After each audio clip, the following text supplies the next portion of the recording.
Hi everybody, my name is Allison Rue and this is What is Critical Race Theory. Critical race theory is an intellectual and social framework that examines how race, as a socially constructed idea rather than a biological fact, has been used within laws and institutions to create and maintain inequality for people of color. Critical race theorists believe racism isn't just about individual prejudice, but can also be built into laws, institutions in the United States. From this view, the legal system can sometimes work in ways that continue to create unfair differences between white people and people of color, especially African Americans, even if that isn't the intention. They also look at how these patterns can show up in different parts of societies like schools, jobs, housing, and the criminal justice system, and how they keep repeating over time. Their goal is to better understand how these systems work so they can help reduce or remove unfair racial inequalities. Critical race theory, or CRT, was officially organized in 1989, but its original ideas go all the way back to the 1960s and 70s. Derek Bell is widely considered the founding father of CRT because of his book Race, Racism, and American Law. CRT originally came from the Critical Legal Studies, or CLS, movement, which argued that law often benefit the wealthy and powerful while disadvantaging the poorer and marginalized groups. CLS itself was influenced by earlier legal theories, including legal realism and Marxism ideas, which suggested that court decisions are shaped not only by legal rules but also by social, political, and economic factors. CRT scholars adopted some of these ideas but focused more specifically on race and racial inequality in the United States. Critical race theories argued that even after major civil rights reforms, inequality can persist because of colorblind approaches to the law. They believe these approaches may overlook more indirect or systemic forms of racism that are built into institutions like education, housing, employment, and criminal justice system. CRT also criticized gradual or incremental reform, arguing that it could be too slow and may allow unequal systems to continue or adapt rather than be fully changed. At the same time, unlike some CLS scholars who rejected the usefulness of the law altogether, CRT scholars are generally believe that legal rights and reforms can still play an important role in improving conditions for marginalized groups, even while recognizing the limits of legal systems. Race is considered a social construct rather than a biological fact. Modern genetic research has shown that humans are not divided into distinct biological races.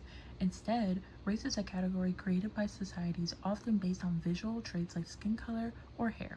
Critical race theories argue that these traits have been linked to assumed behaviors or abilities, and that these ideas were historically used by dominant groups to justify unequal and unequal treatment. CRT also argues that racism is a normal, ongoing part of society rather than something rare or unusual. While explicit racism and laws like segregation have mostly been eliminated, many people of color still experience unequal treatment in everyday life. This can be seen in areas like employment, housing, education, healthcare, and the criminal justice system. For example, people of color may face more difficulty getting jobs or loans, are more likely to live in under-resourced neighborhoods, and often receive lower quality public services such as education and healthcare. Microaggressions are subtle, often unintentional comments or actions that reflect bias or stereotypes about a person's race. These can happen in everyday situations and are often subtle enough that they're easy to overlook or dismiss. Even though they may seem small, they can happen frequently and build up over time, leading to frustration, stress, and negative psychological effects for those who experience them. Interest convergence is when progress for people of color often happens only when it benefits those in power.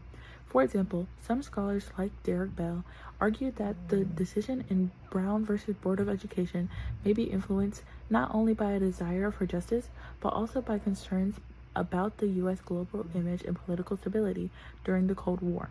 Intersectionality, a concept developed by Kimberly Crenshaw, highlights that people have multiple identities, such as race, gender, and class, and that overlap and share their experiences. This means someone may face different forms of discrimination at the same time. Starting in 2021, many states passed laws or policies banning divisive concepts related to race. Some states passed standalone laws, others added provisions into education budgets, and some governors issued executive orders. Even though the laws don't mention critical race theory by name, they instead don't allow the teaching of ideas of U.S.'s races or that people bearing responsibility for past actions based on their race, in which they call these topics anti-American. In response, there have been legal countermeasures challenging these laws. Opponents argue that restrictions violate the First Amendment by limiting free speech and academic freedom, especially for teachers and students. They also argue that some laws are too vague, using unclear terms like divisive concepts, which can lead to confusion and self-censorship in the classrooms. Courts and organizations have pushed back in different ways. Some court rulings have blocked or questioned bans for being too vague or unconstitutional, while academic groups like the Association of American Law Schools have publicly opposed these efforts, arguing they undermine education and open discussion. Hi everyone. Today we will be discussing the current conversation around critical race theory by looking at the work of Nikole Hannah-Jones. While critical race theory is often mischaracterized as a way to divide people, it is actually a lens used to examine how systemic racism is embedded in our history and laws. To see this in action, we are going to look at the 1619 Project and the recent battle over academic freedom at UNC. In her opening essay for the 1619 Project, Nikole Hannah-Jones argues that the year 1619, when the first enslaved Africans were brought to the Virginia colony, is just as foundational as America as 1776. On pages 14 through 26, she explores a few hard truths. First, the economic foundation. She details how the forced labor of enslaved people provided the foundational wealth for this country, fueling the rise of American capitalism. The second point we'll talk about is the paradox of 1776. She points out that colonists' desires for independence was partly driven by a fear that Britain would abolish slavery. This reveals a deep hypocrisy. The men writing about unalienable rights were simultaneously human traffickers.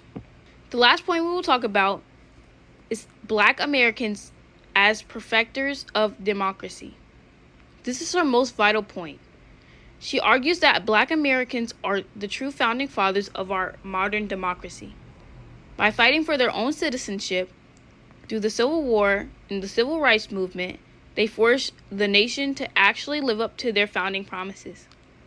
She suggests that Black Americans have earned the right to claim the American flag and identify more than anyone else because they are the ones who actually made our democracy real.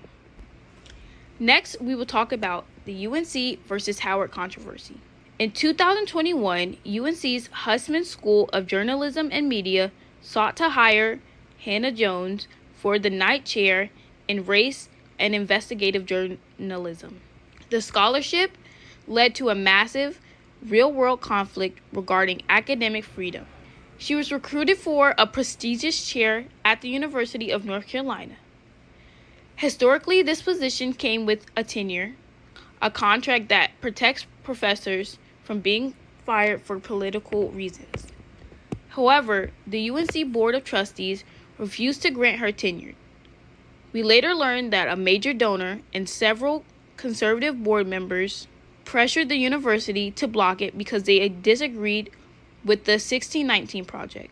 They viewed her work as a threat to traditional historical narratives. After months of protests from students and faculty, the board finally voted to grant her tenure.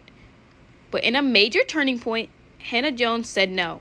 She famously stated that she could not work for an institution that had to be forced to recognize her worth. Instead, she took her talents and millions of dollars in funding to Howard University, an HBCU, to start the Center of Journalism and Democracy. This move was a statement. If traditional institutions allow politicians to censor the truth, scholars will move to institutions that value Black intellectual freedom. In conclusion, the fight over the 1619 Project and critical race theory is about whether we are allowed to be honest about our history.